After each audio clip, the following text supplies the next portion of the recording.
Dr. Roig-Francolí, the mind-body violinist. So I like to do my practicing in public with video, as many of you here know. I find that it helps me to think in a more focused, clear way when I need to verbalize to others what's going on. And for me, that's just a really helpful way to teach myself by teaching others. And so it becomes this mutually beneficial thing where you're helping me. I'm gonna fix my camera here. You're helping me by being there. You're not there at the moment because I'm not doing this live today, but I know that many of you in my Facebook group are going to watch this video, and I'll probably put it on YouTube, and so then who knows who might see this. So today I'm thinking about play, because I realized yesterday pretty strongly that what I was doing in my practice session was not fun. And the last video I did of my practice session was not fun either, but you know, I am forgiving myself for that because I was in a bad mood. And yet, that's life. Sometimes we're in a bad mood and we just do our work anyway. And if you're curious about which video that is, that's the one I did recently about, it was the opening of the Tchaikovsky concerto after not having touched my violin for about a month or something. And I was actually really amazed by how well I was playing without having touched the violin for so long, which is why I posted it, because I actually thought that a lot of things were really good about it. However, I did get a couple comments on how serious I looked and that it would be better if I smiled more. And in principle, I agree. I was trained and taught and brought up to smile on stage, and I do that automatically now when I'm performing. Of course, that video was of a practice session, and as I said, I was not in a good mood, so I'm not going to force myself to be in a good mood if I'm not, and that's just, it's part of life. So I'm here to just show the reality of a real musician and what we go through, ups and downs and all. But today, I do want to explore this idea of play, because it's not for nothing that we talk about playing an instrument. We play the violin. But when I took out my violin yesterday and practiced for a little bit, I realized afterwards that there was a real element of play missing. I was not having fun, and I thought afterwards, something's got to change. I don't want to practice like that again. That was just not fun. I want practicing to be fun. How can I make practicing fun so that I really look forward to it, that it gives me joy, happiness, lightness, instead of heavy seriousness, which I'm very good at. I don't need to practice that anymore. I don't need to practice being serious. Although seriousness and gravity and you know, recognizing the importance of what we're doing is absolutely essential as well. So the Alexander technique is helping me and whoever practices it to find balance. So this is one of these things where it's essential to find balance. I need to find a balance between the seriousness and the, let's say, the gravity of and the importance of what I'm doing, because I do believe very strongly that my work is important and your work is important. The work that we all care about is important. And so there's an element of universal gravity to what we're doing. And you could make the analogy of gravity and how that there's a downward groundedness to that. So yes, I want my violin practicing to be very grounded and aware of the breadth and depth of what I'm doing.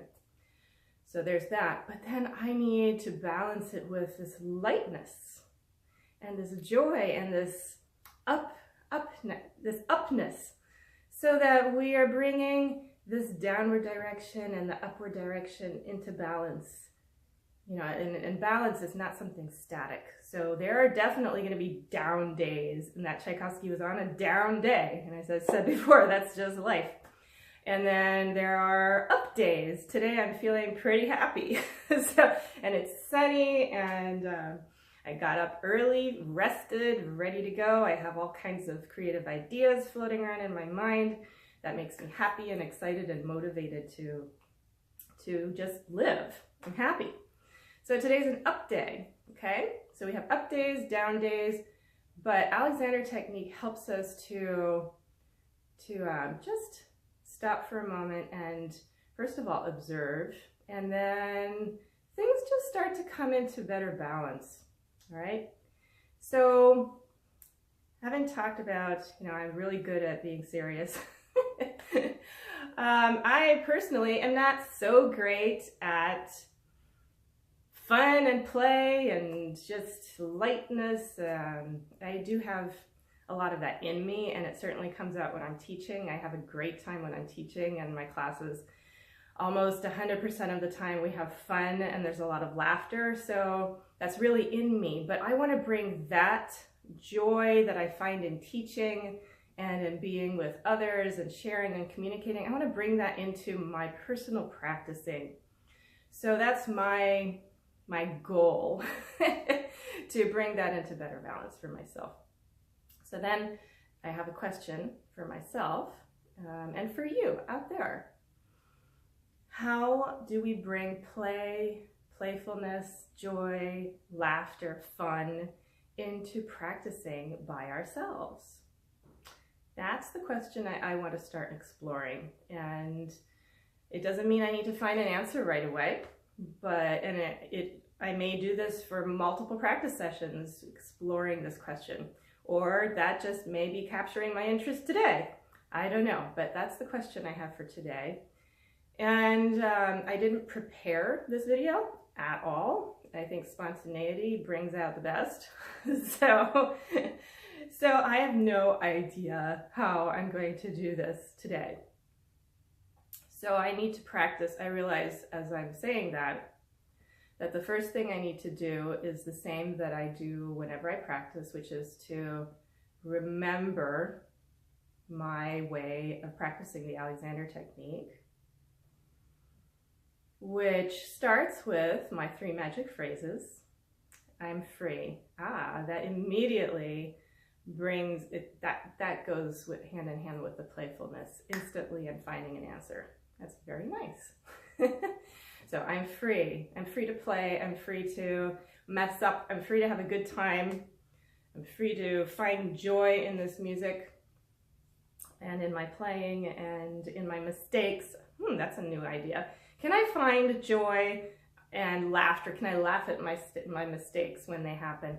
Can I find joy when I mess up? That reminds me of a quote from F.M. Alexander. He says, don't come to me as a teacher until you've made up your mind to smile when I tell you you're wrong. So it's not an exact quote, I don't remember the exact words, but that's the gist of it. So me, as teacher of myself, I need to remind myself of that. So Jennifer, don't come to me to practice this music, to play the violin, until you've decided that you're going to smile when I discover that I'm wrong. So I don't expect myself to be able to do that right away, but that's a nice goal to have. Can I be happy and delight in my increased sensitivity to what's wrong? Or wrong isn't the best word name. Well, sure, wrong notes are wrong notes. Okay, if you play a C when the music calls for a D, that's wrong. If you play an 8th note when it's supposed to be a 16th note, that's wrong. Okay, so can I actually be happy when I catch my errors? I'd like to be able to smile and say, great, I discovered a problem, because that means if a problem is bubbling up to my consciousness, that means it's on its way out. It means it's presenting itself to my consciousness so that I can do something about it. So sure, I can celebrate. Okay, so that's one way. I'm going to experiment with having fun when I don't like something or when I screw up. Okay, so maybe I'll just start practicing. Oh yes, I was getting sidetracked. So coming back to the other two magic phrases, I've got I am free already as the first one. So I'm free to have fun. Second one is I don't have to do anything right now. Yes, I totally believe that. I am choosing to practice because I want to, and I do want to explore this question of having fun. But I don't have to. I don't have to practice. I don't have to make this video. I don't even have to play the violin, but something very deep in me wants to, and that makes me happy. Okay, so that's the second one, just recognizing that it comes from me. I want to do this. I want to have fun. Yeah. So the third one, I have time. Oh, this is really good.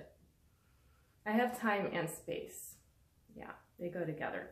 But I have time is really important because I may not be able to have fun practicing today. I want to give myself the freedom to even screw up with that or fail with that, or I just don't know. I need to be okay with not knowing. So I'm stepping into the land of I don't know. I'm giving myself permission to screw up, and I'm giving myself permission to take the time that I need. So it may take a few minutes, or it may take a year for me to really find joy and lightness and fun every time I practice. But I like that. I like to have that as a goal. I don't want to practice if it's not fun, and therefore I don't practice, which for me personally is not a big deal because it's not my main work. My main work is teaching the Alexander technique to musicians, particularly violinists. So if I don't actually practice, doesn't matter. But I want to. I want to enjoy it. So this is a worthy goal for me. And actually, I think it's really an important goal for every musician because you don't want to get burned out. And I have to say, most professional musicians, even if they're not burned out per se, there's so much injury, there's so much physical pain, there's excess tension and gripping, there's soreness, there's backache, there's neck pain, shoulder pain, there's so much tension and stress and unhappiness. So I would like to share, I want to find that happiness in practicing for myself, but also so that I can share with all of you how important that is and how we can find it. So we can find it together, okay? So it's always helpful for me to have, to include others in what I'm doing. It increases my purpose and adds more meaning to what I'm doing. And I can just practice for myself, but I personally find more meaning in sharing the depth of my being through music with the world. So, okay, so those are my 3 magic phrases. Now, I just want to give myself a moment to really let those sink in, to really embody those 3 thoughts. So I'm free to have fun, and I don't have to have fun, but I want to. And I have time. I don't have to find the solution to how to have fun right now. I can just put the question out there and wonder about it and trust that my unconscious is now working on delivering solutions to me over time. Today, next week, tomorrow, next year. I trust that I'm setting something in motion that's really important and that's going to serve me well and therefore serve you well too. Okay, so now, all right, that's my 3 magic phrases. It's a nice, gives me a nice framework for a beginning to my practice session.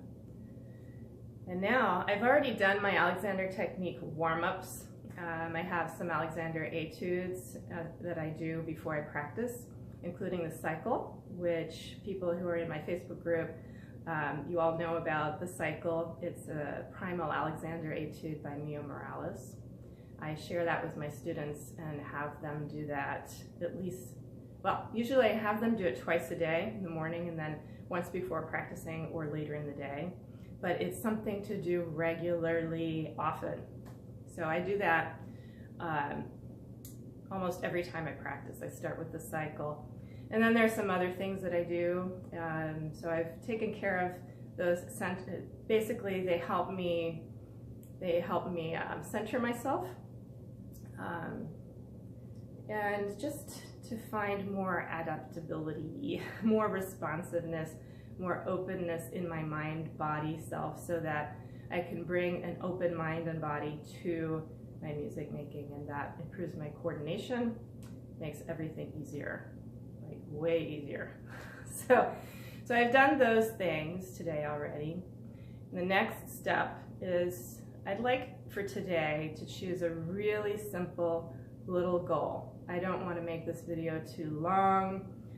I also don't want to practice too long. I'm learning that for me, right now at this stage of my life where I am, considering all the pieces of my life that I'm fitting together, I do best when I do smallish chunks of practicing. I'm sort of planning on doing maybe 25 minutes total at a time. I may do several chunks of 25 minutes throughout the day, but I don't expect to do much more than that in one sitting or standing. So my goal for this short chunk that's left is to start looking at, I'm looking over there right now, I'm looking at the opening of Zieguenerweisen. And as soon as I do that, something in me goes, well, yeah, but I don't want to commit to learning Zieguenerweisen. So then I go into this mode where it's like, oh, I need to choose what to work on, and then I go into serious mode. I'm just noticing that right now. So because I'm noticing that serious downward pull, that's my cue to celebrate. Hey, that's great. And I want to have fun with that. So I don't have to commit to choosing a piece to work on. Let me explain what I mean. I would like to start working on a piece so that I can go in depth with a piece, but I don't know what piece I want to work on. So making that choice is not coming quickly and easily for me. I've been thinking about Zieguenerweisen for a while, and then my son Raphael, who's also a violinist, is wanting to learn the Saint-Saëns Introduction and Rondo Capriccioso. And so part of me is tempted to work on that with him. So I am giving myself permission now to not choose. And so I'm going to work on just the first couple of measures of Zieguenerweisen for today. And I don't have to come back to it later if I don't want to. So I'd like to have fun with the first two measures. I'm taking off my slippers because it's getting hot. And so thinking my Alexander instructions, thoughts, constructive thinking for myself, I'm just stopping for a moment. And I'm wondering about the freedom of my head neck area. Just wondering, not doing anything about it.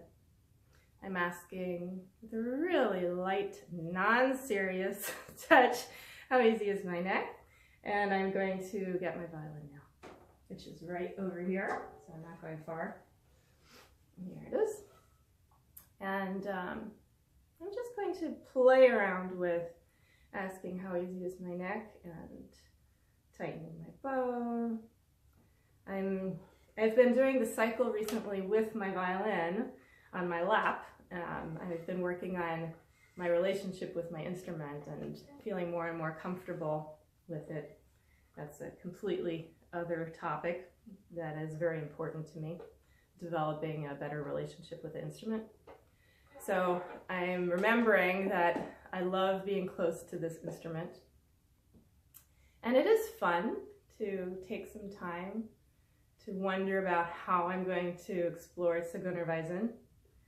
I don't want to do it in the same old way, that's for sure. Doing it in the same old way is going to be boring, not fun. And today's goal, number one goal, is to have fun.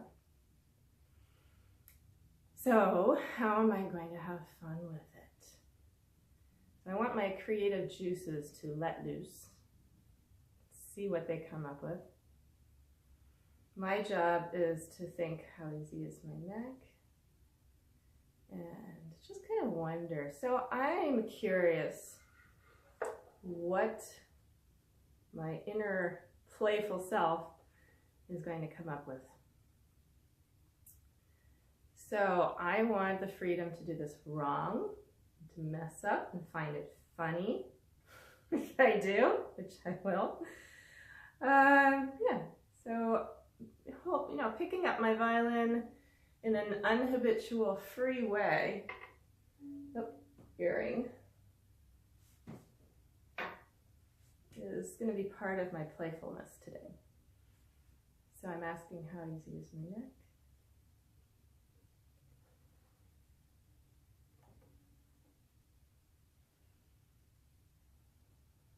Okay, now I'm looking at these two opening measures. And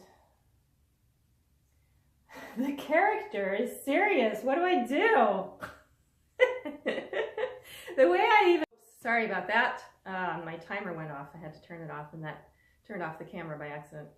Okay, so I was just laughing because I start looking at the beginning of Zieguenerweisen and I'm thinking, oh my God, this is serious. The way I think of the opening of Zieguenerweisen is like this. I don't want to play all tight like that. So what do I do?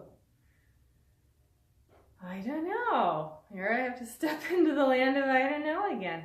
What do I know? I know that I want to be able to play this opening with freedom and joy and openness in my body, mind, self.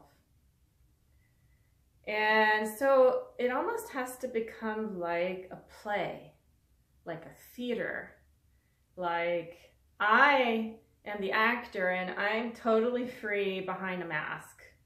And the mask is like, very intense gypsy, but that's not me. I get to laugh behind the mask. So I'm gonna play around with that idea.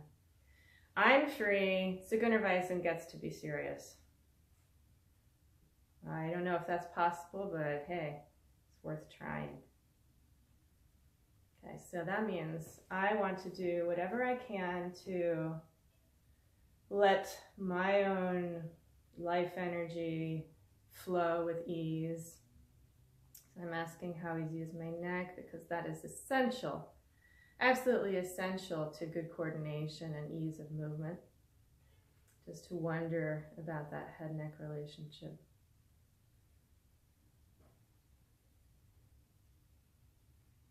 So I'm staying free and I'm going to let Zieguenerweisen do what it does. And I just get to watch and have fun watching.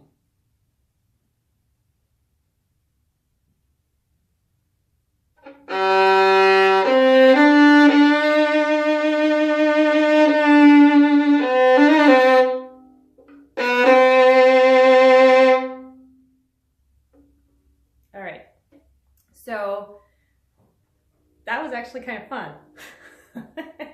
So I think it was pretty good, but really I have no idea what the result was. So I'm gonna have to go back and watch this video later.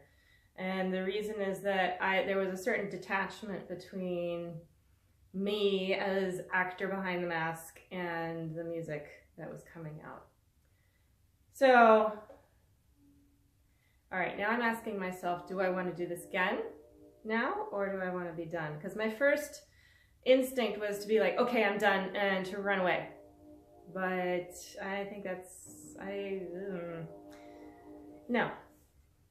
I think that was a running away, a fight, flight, freeze response thing. So I don't want to give in to that right now.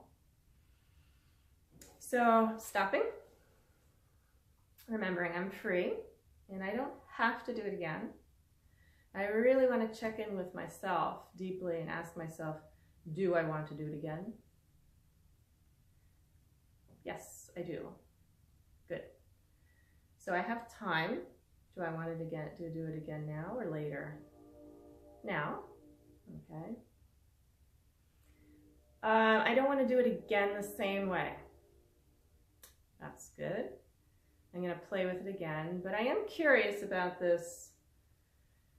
Well, it's a very, very important question. How to play serious music and be playful on the inside. So it's that finding that balance again between playfulness and seriousness, up and out and down and in. How to find a balance. So I'm going to experiment with that again. And reminding myself that this is just a fun experiment. This is not serious. And I'll do it this way, whatever shows up, and I don't ever have to do it that way again. So no pressure. This is to have fun. Okay, so how am I gonna, see, I have a very strong, I'm noticing in myself, I have a really strong pull now to do it again the same way and improve it and make it better. Because that's what I was taught to do, you know? You play things over and over again in order to make each one better. But there's something in me that is really resisting that, that mindset right now, because I don't want that to be my goal. I don't want my goal to make it better. I want my primary goal right now, because that's how I said it at the beginning of the practice session. I want my goal to be to have fun, to find a way to practice that's fun. Trying to keep making it better and better can be fun, but right now that's not fun for me. So how can I make it fun the second time? It was really fun the first time. Okay, so I have to remember, what did I do that made it fun the first time? I didn't know what was going to happen.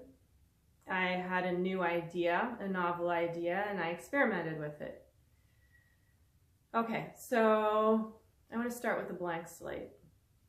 Looking at this again, I see those first two measures of Zieguenerweisen.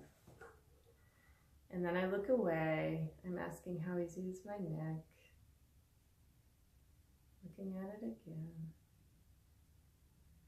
And I see that, oh gosh, I don't remember what that symbol is called. There's like a turn where it goes da ya da da da dum da dum.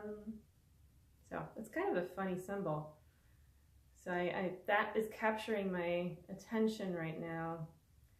And I wonder how many different ways I could play that symbol. I don't know. Maybe I'll find out.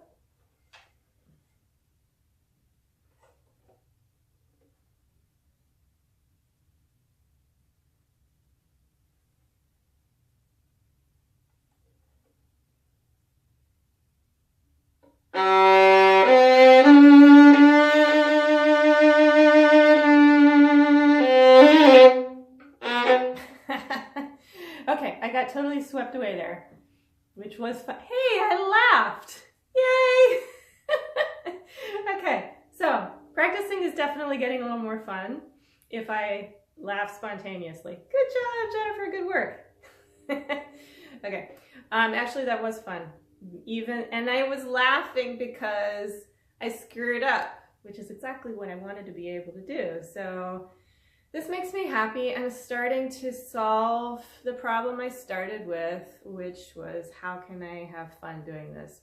And I am noticing that I keep getting distracted by other secondary goals, and I start to make them more important than having fun. So for instance, the first goal was to see what would happen being an actor, putting on a mask, happy inside, and serious on the outside. Well, that was great. I thought that was a really fun experiment, went great, but then I didn't want to do it again. So then I found, but I started making, so what I was going to say is that I started making that idea more important than having fun. And I realized it, so I came back to, I just want to have fun.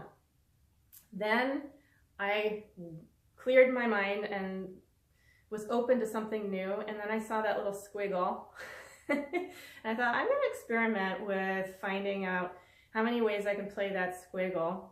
And then the squiggle very subtly became more important than having fun when I started thinking, okay, I want to do it again. Then I got serious about it. But I was laughing because I got serious about it and got tight in getting serious about it. So now I actually am curious and want to do it again. And I like how somehow I'm starting to combine wanting to do it better, not get so tight when I do it, wanting to get better with experimenting with how many ways I can play that squiggle. Yeah, so I think I'm starting to balance out the serious idea with the lightness a little better. So again, I'm happy because I'm seeing that this practicing is moving in the direction I wanted it to. So that's good.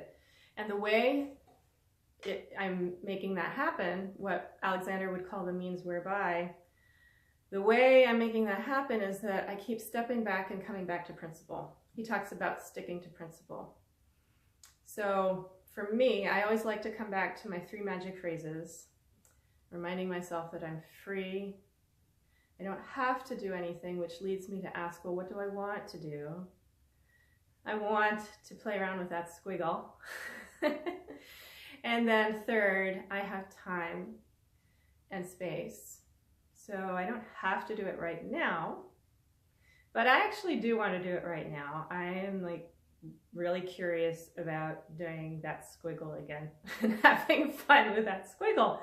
Like playing a game with the squiggle. We're having this relationship here. So yeah, kind of fun. I'm going to do it again.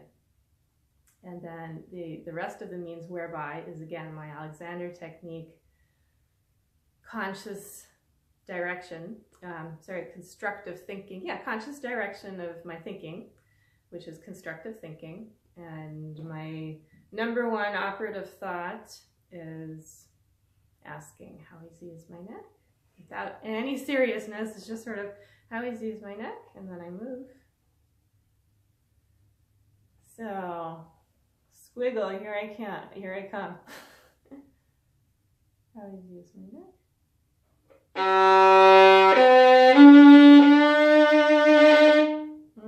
Okay, I didn't get to the squiggle because I stopped because I didn't like the scratchiness. So I want to not get derailed because, well, it's already derailed me. I stopped and I got pulled away from my goal, which was to play with the squiggle. I'm just noting that. I'm going to do it again, and this time I'm going to make sure that if something threatens to derail me, I'm going to come back and ask, how easy is my neck again?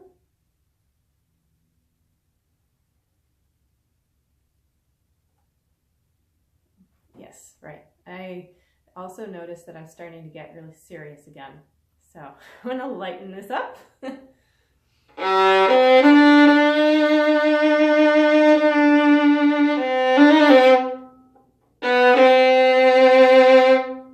I liked how I didn't know what was going to happen.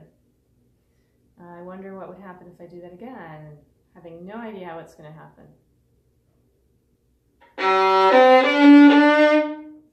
I got derailed because I didn't like the scratchiness.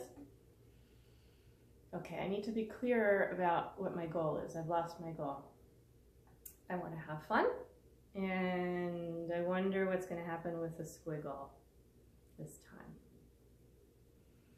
I'm asking, how easy is my neck?